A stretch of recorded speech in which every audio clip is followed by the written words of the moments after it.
kasama, nasa Duluay Livestock Market po tayo ngayon. At ito na nga, no? Kararating lang itong truck na ito na may cut ng malalaking baka. Galing pa ito ng Mabinay. Kung i-check pa natin sa mapa ang Mabinay, dito po ang bayan ng Mabinay na may higit 2 oras na biyahe patungong Duldul Bakong Livestock Market. Mga kasama, maraming baka ho rito sa kinatatayuan ko. Ngunit agaw pansin po itong 3 bakang binababa. Maganda talaga ang tindig nila, alagang patining. Ito naman yung pangalawang baka na puti na binababa. Sa tingin ko po nasa higit 600 kilos po ito. Ang presyon po rito sa Duldul Bakong mga kasama ay nasa 170 to 180. Minsan po maabot po ng 190. Depende sa itsura po ng baka nyo. At ito naman po yung pangatlo. Ayan. So mamaya, aalamin natin ang presyohan nito kung magkano. Kung ito ba'y mabebenta sa mata-mata or sa timbangan. So abangan natin. Ayun na nga mga kasama, no? Dinala doon sa unahan ang 3 bakang binaba kanina at sinundan din ng mga buyers. Ito ang itsura sa malapitan mga kasama. Napakaganda. Patunayan na sa likod natin ang may-ari at ang bibili nagtatawaran. 189 pesos per kilo ang gusto ng may-ari, habang 188 naman sa bibili. Makikita mo rito mga kasama kung gaano kahalaga ang piso. Mamaya abangan natin sa timbangan at magkakaalaman. So ito na nga, no, mga kasama, sa timbangan din ang punta. Dito natin malalaman kung magkano itong 2 baka na ito. 2 lang po ang titimbangin ngayon dahil yung isa nabenta na po ng 135,000. Ito na nga, no, mga kasama, timbangan ng Duldul Bakong. 189 pesos po per kilo ang napagkasunduan. Ayun. Pag galing sa fattening ang baka, hindi ho talaga sanay sa labas. Kaya lumayo tayo ng konti.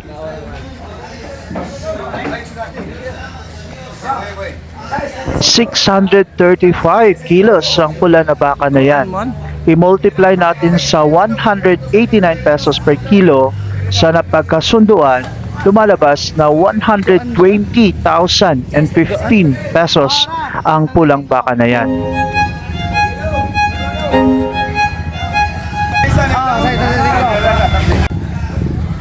Sa puti na naman tayo mga kasama, mukhang mas maliit siya kumpara dito sa pula.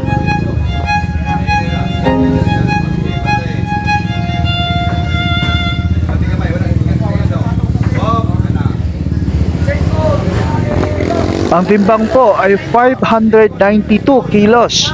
I-multiply natin sa 189 per kilo, lumalabas na 111,888 pesos.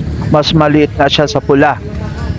Biruin nyo mga kasama, sa 3 inalagaan mong baka sa loob ng 4 or 5 taon ay magka 366,903 ka na.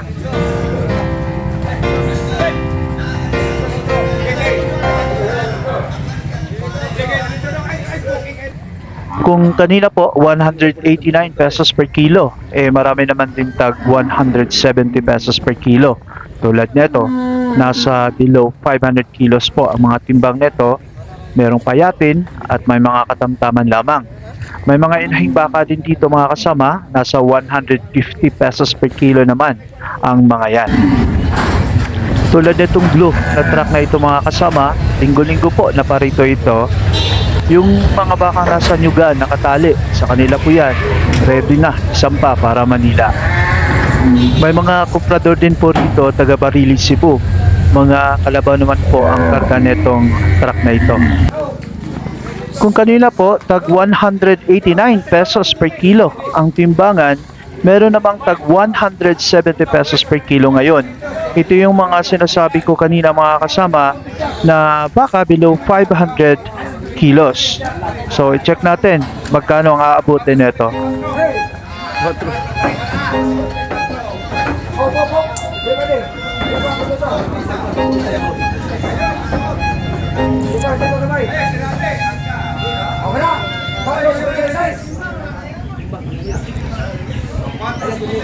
472 kilos ang bigat sa baka na yun.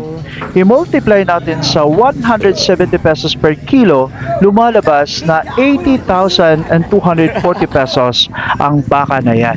Okay mga kasama, sa hindi pa nakakaalam, ang livestock market na ito ay bukas every Monday from 5 p.m.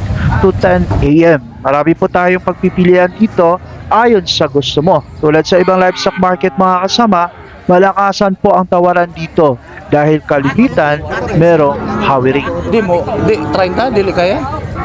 Listen. Igo ang gawin ano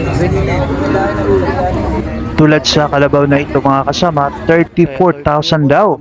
Tinatawaran natin ng 30,000, ayaw pa ibigay dahil na hawiring siya. Kung sa owner tayo mismo tumawad, malamang ibibigay ito sa 30,000. Okay, kung nais niyo pong makapanood ng ganitong video tungkol sa presyo ng mga hayop, ay huwag niyo pong kalimutan mag-subscribe sa channel natin para updated kayo sa susunod na video.